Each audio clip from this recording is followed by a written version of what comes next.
আসসালামু আলাইকুম। কি অবস্থা ভাই? তো কাজ কাম কিরকম চলতেছে? মিয়া মিয়া, কিন্তু এই যে গরমটা সহ্য হয় না ভাই, যে গরম। স্বামী বিদেশ।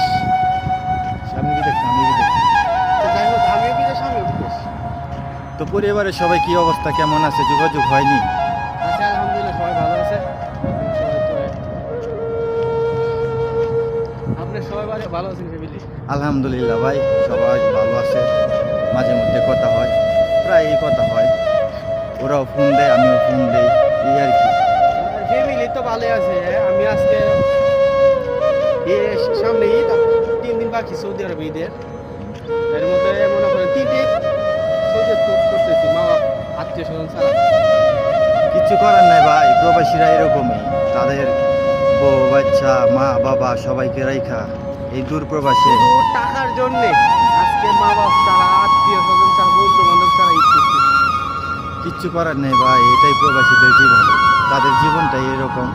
তারা চাইলেই পারবে না পরিবারের সাথে ঈদ করতে।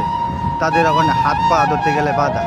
তারা যখন চায় যে পরিবার ফ্যামিলি সবার সাথে ঈদ করতে, তখনই মনে পড়ে যায় যে এত কষ্ট করে টাকা দিয়ে এই প্রবাসে আসছে, তারা এই কষ্টের টাকা না উঠিয়ে কিভাবে দেশে যাবে, কিভাবে ফ্যামিলির কাছে যাবে।